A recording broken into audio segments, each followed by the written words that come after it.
Setembro de 1822, às margens do Ipiranga, o Brasil dizia ao mundo que nunca mais aceitaria ser submisso a qualquer outra nação e que os brasileiros jamais abririam mão da sua liberdade.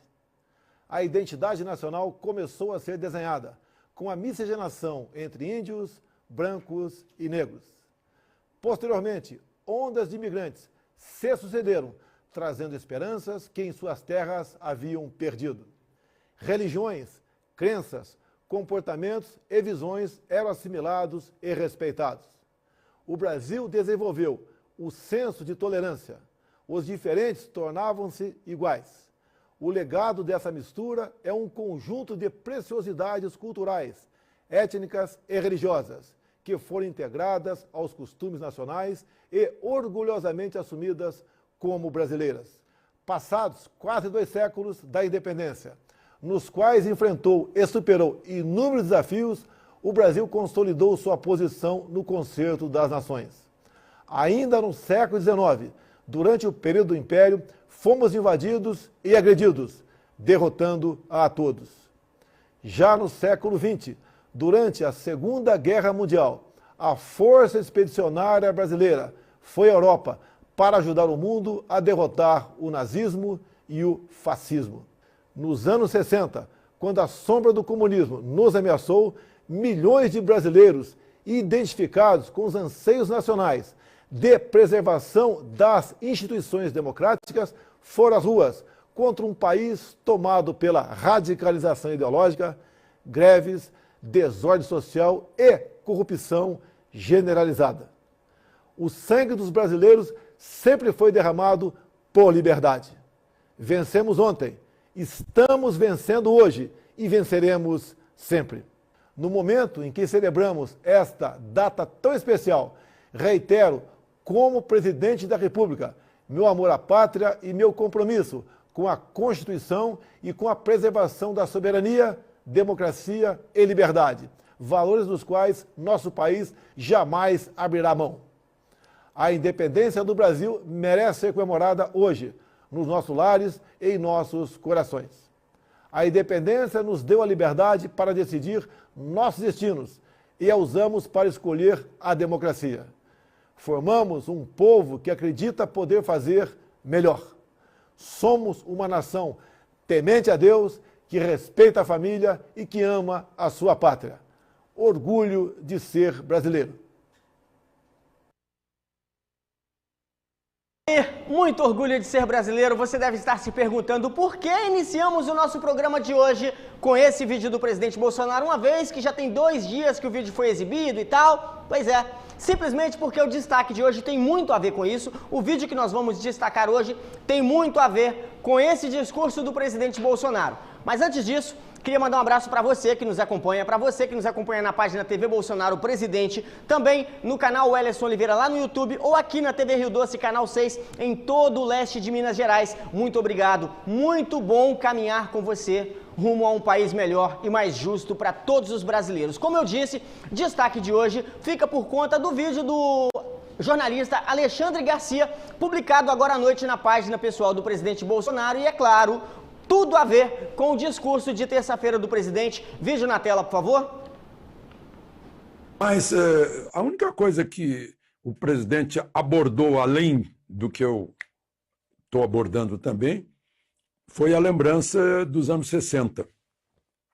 Ele disse, lá na lembrança dos anos 60, nos anos 60, quando a sombra do comunismo nos ameaçou, milhões de brasileiros identificados com os anseios nacionais de preservação das instituições democráticas foram às ruas contra um país tomado pela radicalização ideológica, greves, desordem social e corrupção generalizada. Eu lembro disso.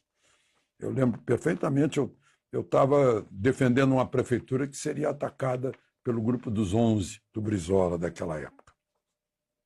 Mas muitos jornais divulgaram isso. Ele está defendendo o movimento de 64. Estranho que eu disse, puxa, eu já li isso em algum lugar. Que história é essa? Aí eu vejo num editorial do dia 7 de outubro de 84, no jornal O Globo, editorial assinado por Roberto Marinho, dizendo: participamos da Revolução de 1964, identificados com os anseios nacionais de preservação das instituições democráticas, ameaçadas pela radicalização ideológica, greves, desordem social e corrupção generalizada. Vou repetir aqui, Bolsonaro ontem à noite. Identificados com os anseios nacionais de preservação das instituições democráticas, milhões de brasileiros foram às ruas contra um país tomado pela radicalização ideológica, greves, desordem social e corrupção generalizada. Identificados, agora o Globo, identificados com os anseios nacionais de preservação das instituições democráticas, ameaçadas pela radicalização ideológica, greves, desordem social e corrupção generalizada. Aí eu lembro que, muitas vezes avisado nos filmes, né, qualquer semelhança é mera coincidência.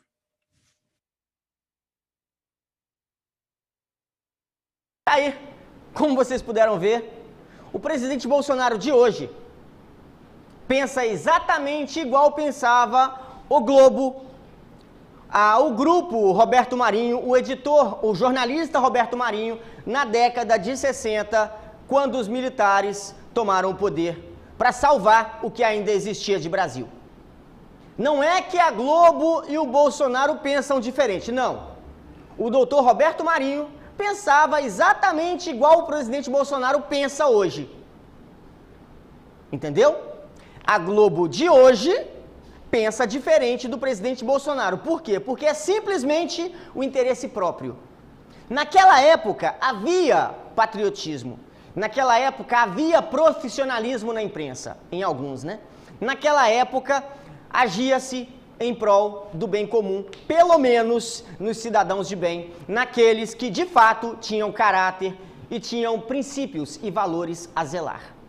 Que era o caso do doutor Roberto Marinho, que, como vocês puderam ver aí, no editorial de O Globo de 64, falou o mesmo que o presidente Bolsonaro falou, ou vem pregando há muitos anos, e falou agora no seu discurso de 7 de setembro.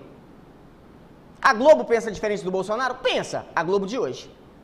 A Globo de 64 pensava igualzinho ao nosso presidente, e é assim que nós pensamos, é isso que defendemos e é isso que queremos para o nosso Brasil. Um país justo, um país livre, um país onde todos tenham acesso àquilo que se chama de direitos, de deveres também, porque a vida não é feita só de direitos. Mas nós queremos que todos tenham direitos iguais, tenham liberdade de forma igualitária e que todos possam escolher cada um que vida ou que caminho quer seguir para construir uma vida melhor. Afinal, nós somos donos do nosso próprio destino e ninguém melhor do que nós para decidirmos qual é o melhor caminho para se construir um futuro para nós, para nossa família e para aqueles à nossa volta.